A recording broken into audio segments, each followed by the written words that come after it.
I now call the second case on this evening's docket, case number 119458, State of Kansas v. Julia Evans.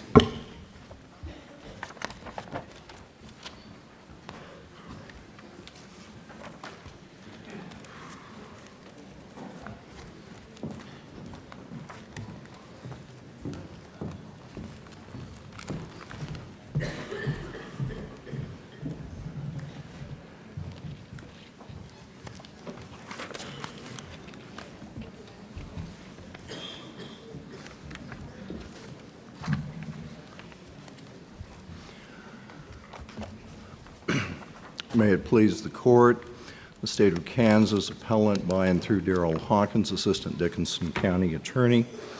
May I reserve 3 minutes for rebuttal, please? 3 minutes is granted. In early July of 2017, after dark, on I-70 in Dickinson County, Julia Evans was involved in a one-car rollover accident.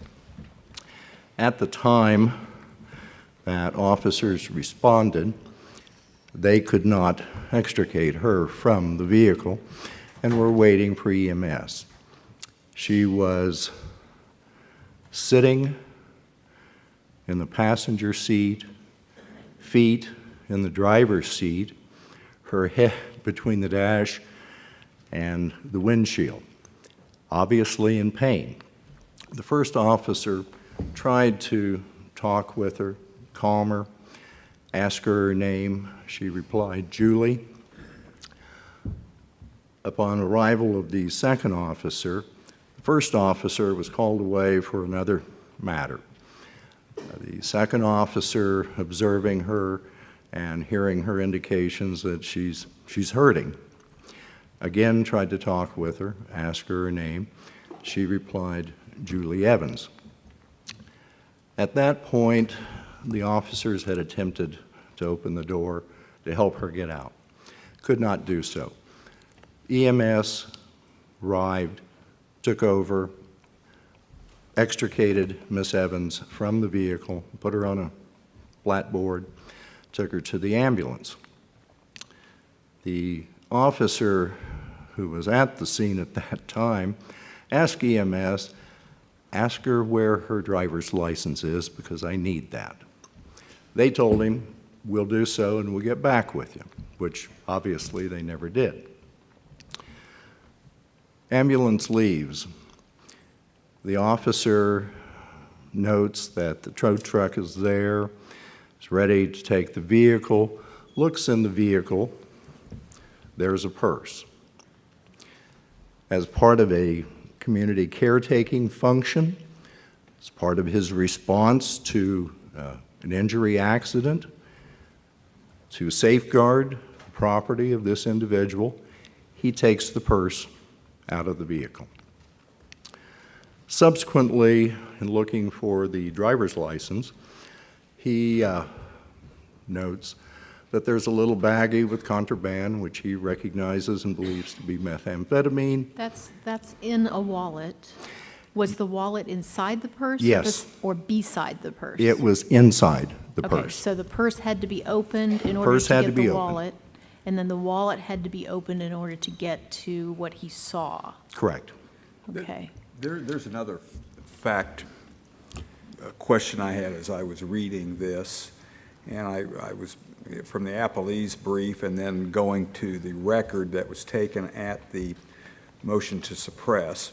At some point, prior to EMS being called or while EMS is being called, she explains to the officer that she has called her boyfriend or ex-boyfriend and wanted him to come to the scene. And I'm curious as to why that was never, do you know why that wasn't ever developed in any of the court's findings? Because the officer said that's what happened. And I do not know. I can't answer that as to why it was You not don't further dispute developed. that took place? That's the testimony of one of your officers. That was the information that supposedly Ms. So, Evans gave. She was I able to don't make a recall phone that there was call. anyone there. Excuse me. I'm sorry. I'm not able to understand both of you talking at the same time. My apology. If you could let Justice Rosen ask his question, then we'll let you provide your Certainly. answer. Thank you. Well, my question is that she obviously made a phone call when she was found in the condition she was found in. That's what we can surmise from that. Because the boyfriend did show up at some point, asking for her personal possessions, as I understand it. It's my understanding he showed up well after the fact, after the discovery of the Okay. And methamphetamine. was there ever, and again, neither the district court, it didn't seem like it was argued at the suppression hearing, but was there a phone that ever showed up or any, I didn't see any of that. I do not recall. Okay, thank you. Okay. Once the officer took the purse and the billfold under community caretaking, can you identify specifically which warrant exceptions you are relying on for their ability to open the purse and to open the wallet? This is part of the problem that we have here, because as the district court basically gave the law enforcement a double-edged sword, cutting them both ways. The district court said none of the exceptions to warrantless search apply. The state's perspective was that this was part of a caretaking situation. Katie versus Dombrowski from 1993, the U.S. Supreme Court, where they noted that very often law enforcement has less than criminal intent contact with citizens. You're saying it wasn't a search at all? I'm viewing it not as a And search. how does the record support that when the officer testifies he wants to know whether or not the driver is suspended, whether or not he wants to know if the driver is required to have an interlock device? And those seem like rationales that go to a criminal investigation, which makes this a search. Obviously, those issues would go to it. Well, how do But as you- I recall, I'm sorry. How do you account then for that testimony in the record? As I recall, his testimony was not that that was what he intended to do, but that once he received a driver's license, he ran a background check on those things as a matter of policy. Are you suggesting that the driver did not have an expectation of privacy in her purse or billfold? No. I note, and the district court made a reference to State v. Huber regarding the expectation of privacy in personal belongings, wallet, purse, jacket, so forth, of that nature. I would note that the individual, however, as Justice Rosen indicated, was able to make a phone call, and while in pain, never asked for her purse, never expressed a particular or a definite expectation of privacy in that purse. Does the record tell us how much time we're talking about? How much time was she still at the scene? Did the boyfriend get there while she was still at the scene, or No, he came, Okay. I believe, to law enforcement headquarters later, never came to the scene at all? not to my knowledge. Okay, no. thank you. Could you specify for us the answer you gave in general terms about this was part of the caretaking function? What in particular was the officer attempting to do when he took the purse, opened it, pulled the wallet out and opened it? What is he trying to do? First, the caretaking part, he seized, and I use that term seized because he was taking it into his possession, an individual's personal property for safekeeping and to ensure that it's not lost or stolen. As a part of the looking for the driver's license, it's the state's position he was fulfilling an administrative obligation to complete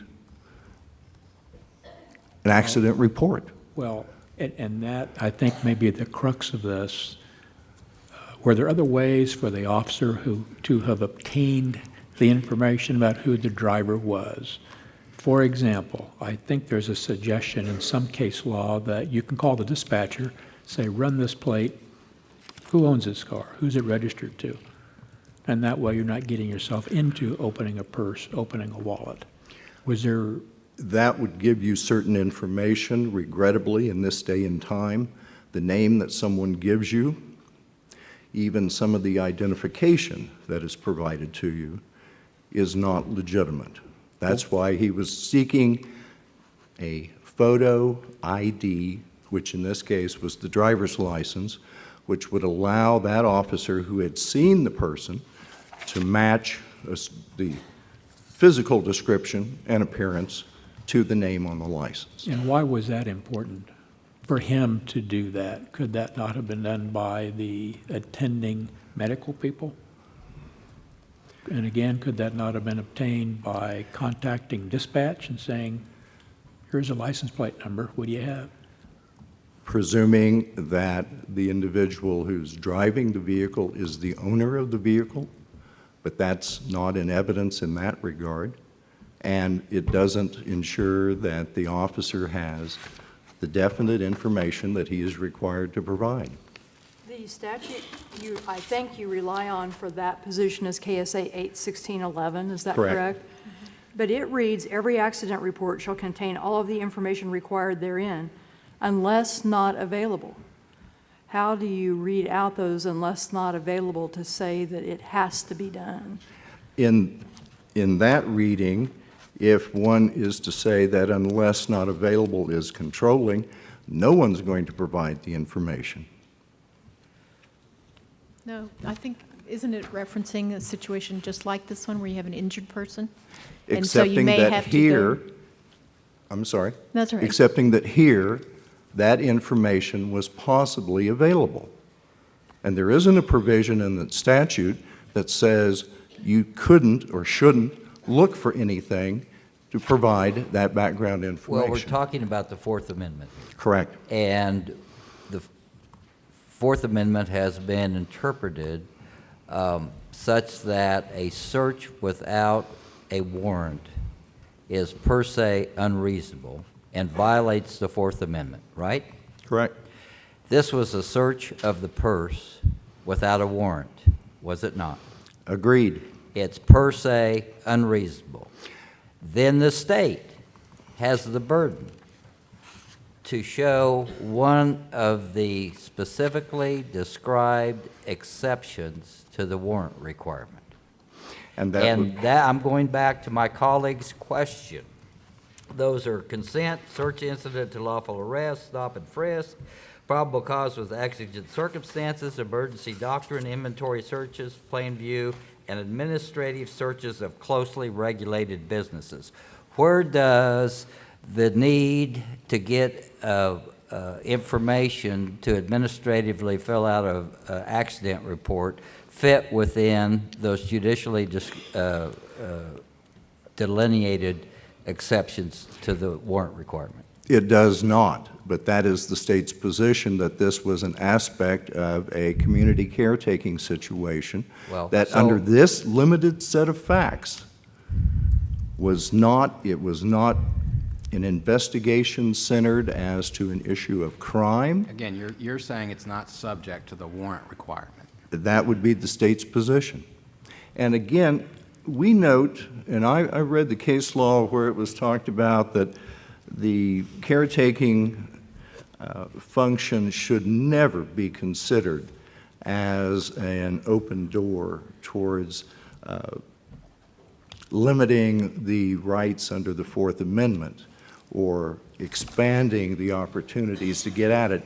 But in this set of facts, the state believes that it's appropriate, that it was a legal action by law enforcement, and the suppression should not have been granted. So your view is that the behavior in taking the purse out of the car, opening the purse, and then taking the wallet out of the purse and opening the wallet put the officer he was in a legal position, the discovery of the drugs was inadvertent, so at that point, we've got plain view. That would be your analysis? Correct. And that's all because the officer has a duty to get the driver's license. Yes. Well, what if the accident happens in front of somebody's house? Can the officer go into their house to find identification? Well, what's the difference between that scenario and going into their purse or their wallet? In this situation, one, I'm going to presume the officer is not going to be there to safeguard the house or the contents, since it can be locked. Here, the vehicle was accessible, had been severely damaged in the rollover. He saw the purse, took it for safekeeping purposes. And began an investigation. He looked for the driver's license, yes. I see So what- let's make this the last question, Justice Rosen. Go ahead. Go ahead. No, the finding of the district court was that the manner in which he even searched for the license was unreasonable, in that he didn't go to where a person would normally keep a license. He went to a small zipper on the side and looked there initially, and that's where the drugs were found, and he even found that was not a reasonable means by which you would find a license. That normally you, and that's what the district court found. Is that finding not correct? That finding presumes things that weren't in evidence and presumes that the district court judge has knowledge of where and how women keep items in their purse, because I've talked with others, and there's a great variety of where documents are kept in a woman's purse, whether in a wallet or side pockets or otherwise. That presumes certain things which I don't think were reasonable. Thank you, counsel. We'll see you on rebuttal.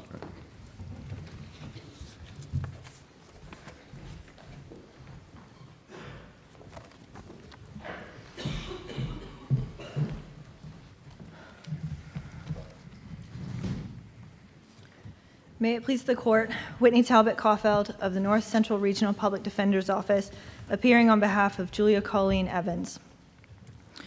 An officer's desire to complete paperwork does not supersede the protections provided by the Fourth Amendment of the U.S. Constitution and Section 15 of the Kansas Constitution. This protection provided by the Fourth Amendment exists at all times and does not exist only when the state attempts to investigate criminal activity. Judge Sexton made factual findings supported by substantial competent evidence that an officer began his search by opening the exterior zipper pocket of a woman's wallet in order to search for a driver's license. He also made the finding that this is not where a driver's license would typically be kept. I just want to reassert that this is not the middle of the wallet where there is a plastic pocket specifically for the driver's license next to the credit cards. This is the exterior pocket where, at least in my case, I keep my coins there. My driver's license wouldn't fit in that pocket. And Judge Sexton specifically... Does that make a difference, Counselor? That you can go into a purse, take a wallet, and you can look at in part of it, but not in the rest of it? I don't understand the concept of partial search. The legal significance. Yeah, the legal significance. I understand the practical. That shows more, you could draw the inference that he was fishing for fruits of a crime when he was going where he wouldn't find the license. But we're talking about the exception to the warrant requirement, and does it really make a difference if he had opened it up and seen the license in the little glassine case where it's normally kept? Would you be saying the search was okay? No, I would not, Your Honor. The state has argued that this search was purely for the completion of paperwork.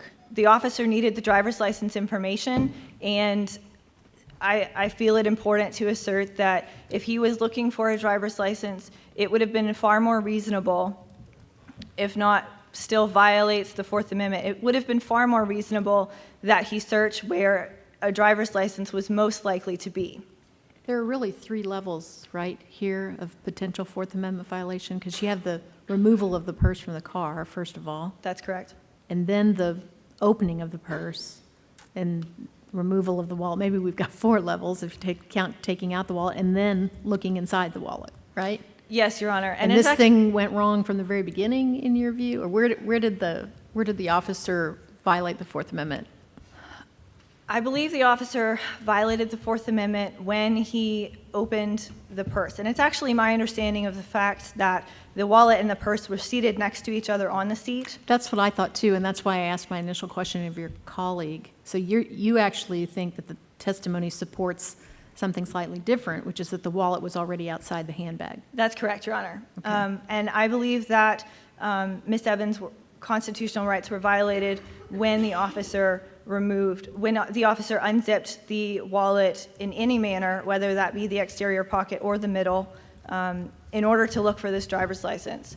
I can see Justice Johnson getting ready to ask me a question. Well, finish your.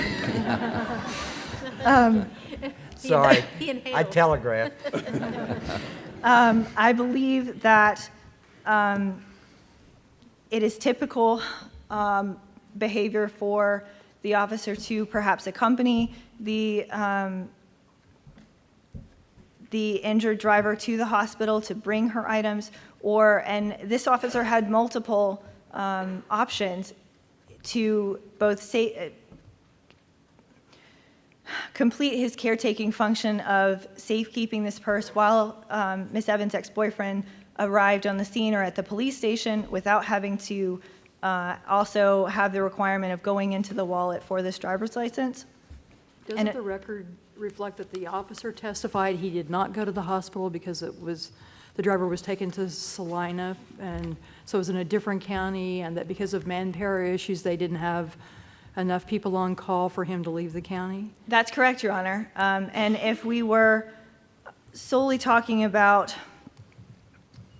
whether this search was reasonable simply because they found a controlled substance, that would be another point of contention. But the officer argues that, or testified that they searched this wallet purely to find this driver's license in order to complete this paperwork required by KSA 8:1611 and 1612. You're just saying they could have taken custody Yes. of these items and hung on to them for either for her or for someone she designated to get them at some point, That's but did not have to open them. That's correct. That They were- leads me to my question now, that it may be another level. Your opposing counsel keeps talking about community caretaking. I don't know that I recall any case where they've said community caretaking lets you inventory a vehicle. Usually you have to impound that. And we've said that the inventory exception requires that the particular agency have procedures and guidelines. That's correct. And those procedures and guidelines would then tell the officer what he or she can do with the valuables that are extracted from the vehicle. So you have the first level, in my view, that grabbing the valuables, the state hasn't shown that fit within the inventory, and the Supreme Court case they cite for their authority talks about protecting the person's valuables, protecting the officer against claims of theft, and one other reason. But anyway, that highlights why it fits within our requirement of the inventory search that there be guidelines. And there was no attempt here to set forth what the Dickinson County Sheriff's Office has for policies or procedures for inventories, is there? No, Your Honor, there was no evidence on the record that the state was actually going to impound the vehicle, and the state's brief actually conceded that issue. There was no evidence that an inventory was set to be performed, and thus the rationale that this was to protect law enforcement and protect the owner's property must fail, because there's no evidence that the law enforcement office or agency intended to hold on to this property for any given length of time.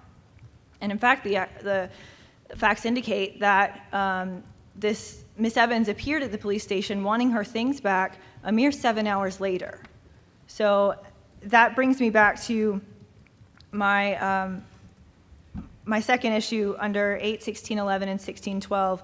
The officer had just a multitude of abilities to not only complete this paperwork without searching Miss Evans' wallet, he had the ability to do so in a timely manner. So, KSA 8:1611 allows the officer 10 days to fill out this paperwork and get it to the state office.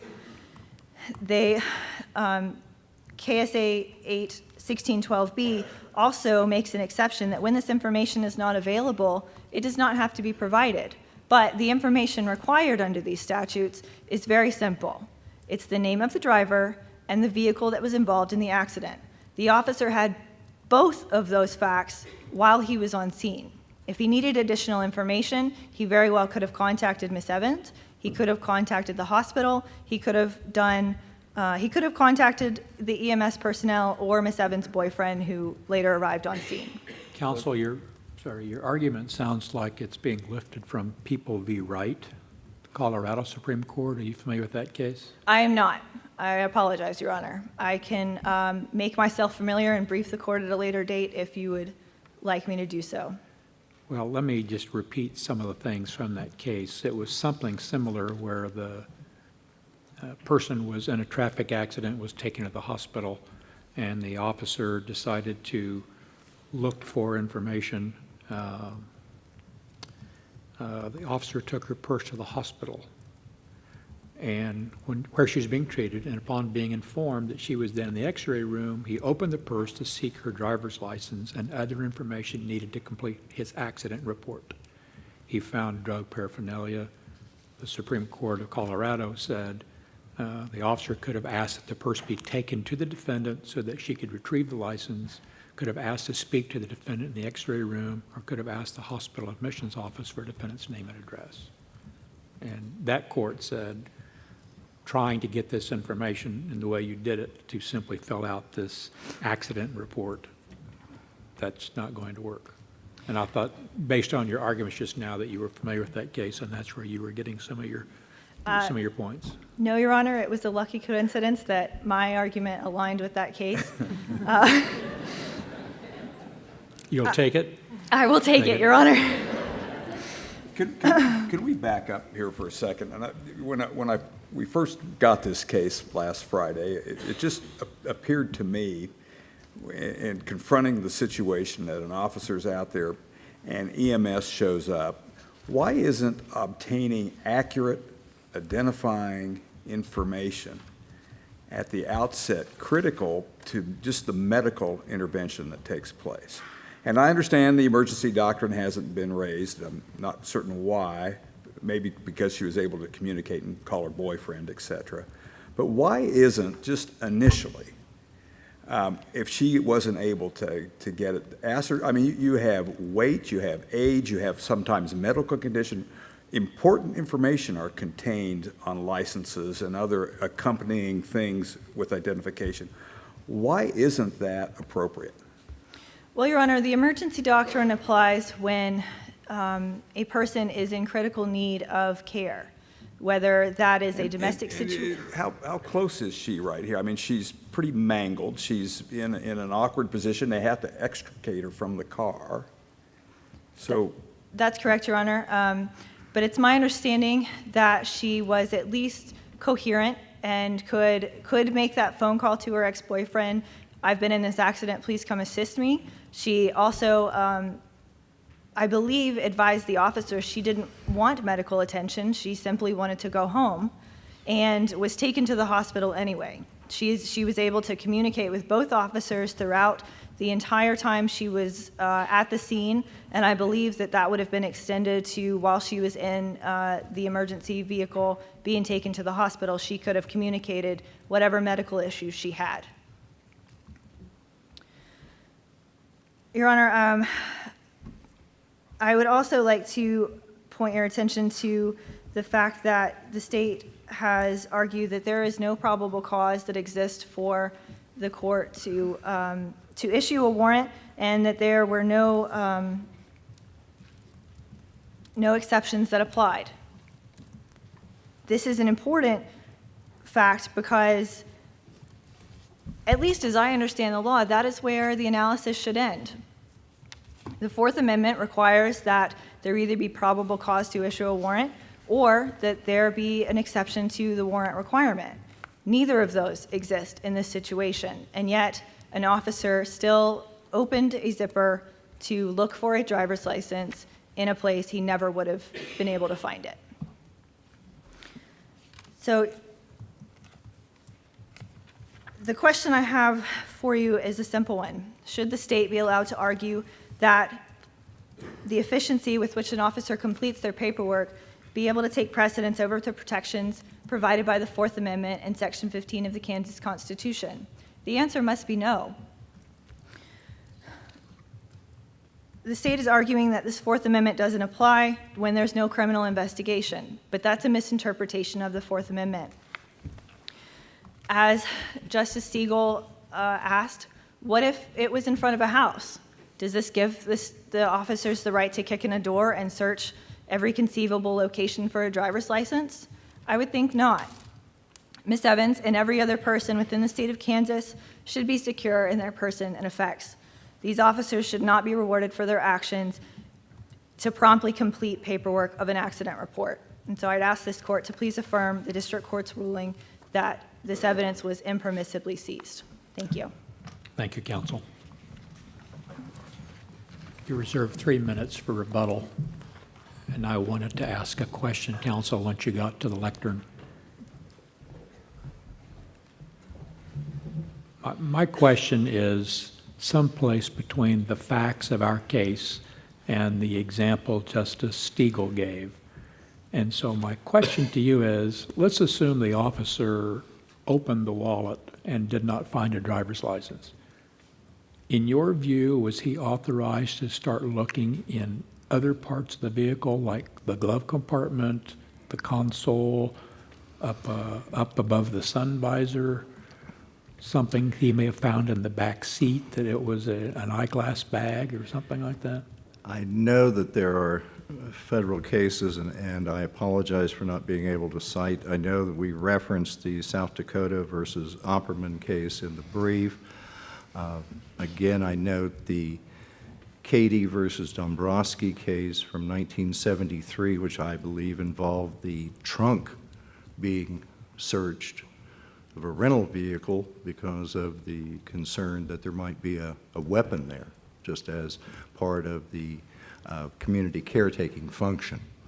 And this court has previously referenced that that was a persuasive argument given that limited set of facts. We still come back to the difficulty, and I think part of the frustration the state had was the district court's perspective that you can't take the purse out of the vehicle, even under community safekeeping function, which frankly makes no sense. Not in this world. The officer is obligated. But that's not really what we have here. We don't have, I took the purse out to safekeep it for Miss Evans. That was.